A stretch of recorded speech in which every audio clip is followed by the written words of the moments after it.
નમસ્કાર મિત્રો, રૂઈ digital guide YouTube ચેનલમાં તમારું સ્વાગત છે। આજે આપણે આ વિડીયોમાં ઘરે બેઠા મોબાઈલથી હયાતીની ખરાઈ એટલે કે કેવાયસી કેવી રીતે કરી શકાય તેના વિશે જાણીશું। અત્યારે હાલ વિધવા પેન્શન યોજના, વૃદ્ધ સહાય યોજના અને નિરાધાર સહાય યોજના માટે હયાતીની ખરાઈ કરાવવી ફરજિયાત છે, નહીં તો પેન્શન બંધ થઈ શકે છે। તો ચાલો હવે હયાતીની ખરાઈ કરવા સૌપ્રથમ તમારે તમારા મોબાઈલમાં પ્લે સ્ટોર એપ ઓપન કરી સત્યાપન એપ સર્ચ કરી ઇન્સ્ટોલ કરી દેવી। ત્યારબાદ આધાર ફેસ આરડી એપ પણ ઇન્સ્ટોલ કરી દેવી। હવે આ બંને એપ ઇન્સ્ટોલ થઈ જાય પછી તમારે આ બેનિફિશિયરી સત્યાપન એપ્લિકેશન ઓપન કરવી।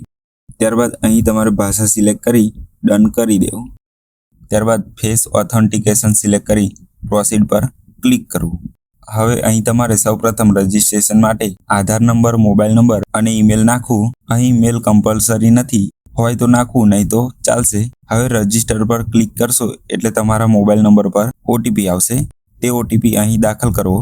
ત્યારબાદ સબમિટ પર ક્લિક કરવું। હવે પછી તમારે અહીં આધાર મુજબ નામ લખવાનું રહેશે અને ઓપરેટર ટાઈપમાં સેલ્ફ એન્ડ ફેમિલી સિલેક્ટ કરી દેવું અને ચેક બોક્સ પર ક્લિક કરી સ્કેન પર ક્લિક કરવાનું રહેશે। હવે અહીં તમારે તમારું ફેસ ઓથેન્ટિકેશન થશે, જે તમારે આંખો પટપટાવીને પૂરું કરી દેવું।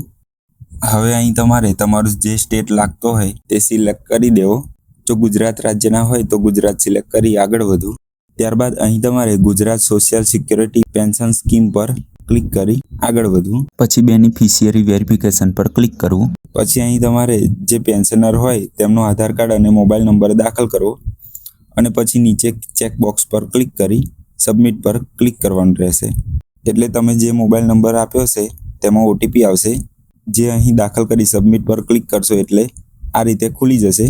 જે તમારે ચેક બોક્સ પર ક્લિક કરી સ્કેન પર ક્લિક કરવું।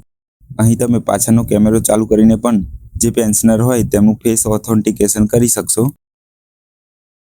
હવે અહીં પેન્શનરની ડિટેલ આવી જશે અને જેને ચેક કરી ઓકે પર ક્લિક કરી દેવું।